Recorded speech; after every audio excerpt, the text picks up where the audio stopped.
পিঠা বানানি চলছে বন্ধুগণ। বসে পড়লাম ঠাকুর ঘরে, দেখি কি কি মানাই। সব কিছু তো ভিডিওর মধ্যে দেখানো যাবে না। কালকে কালকে ঠাকুরকে দেব, কি কি দেই আপনারা সবাইকে দেখাবো। বড় মাছের ভাজা, পাতলা মুসুরি ডাল, সঙ্গে আছে শীতল চাটনি। তো মেয়ে অনেক কিছু আগের থেকেই সন্ধ্যার থেকে ওদিকে মানিয়ে নিয়েছে, আর আমি ছিলাম ঠাকুর ঘরে। পিঠাপুলি বানাতে লেট হয়ে গেল।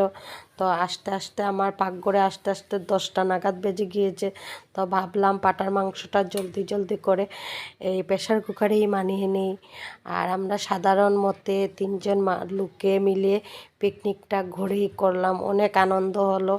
পিকনিকটা যেন 3জন মিলেই করা যায়, যেন 10জন আর 15জন লাগে না, তাতে আরও ঝগড়াঝাটি বেশি হয়। ঘরের মধ্যে নিজেরার মধ্যে পিকনিকটা করে নিলাম। আর কেননা আজকে সোমবার আমাদের নিরামিষ। তো গতকালকে ছিল রবিবার। আমরা রাত্রেবেলা দিনের বেলা সিম্পলি খাওয়া খেয়েছি, আর রাত্রেবেলা সব কিছু রান্না করে একদম 3জন লোক একসঙ্গে বসে পিকনিক মানিয়ে নিলাম। খেটে রাত্রে অনেক রাত্র হয়ে গেছে, তার জন্য ভিডিওটা শেয়ার করতে পারলাম না বন্ধুগণ। তো আজকের ভিডিওটা আজকে রাত্রে আপনাদেরকে শেয়ার করব। আজকের জন্য বাই।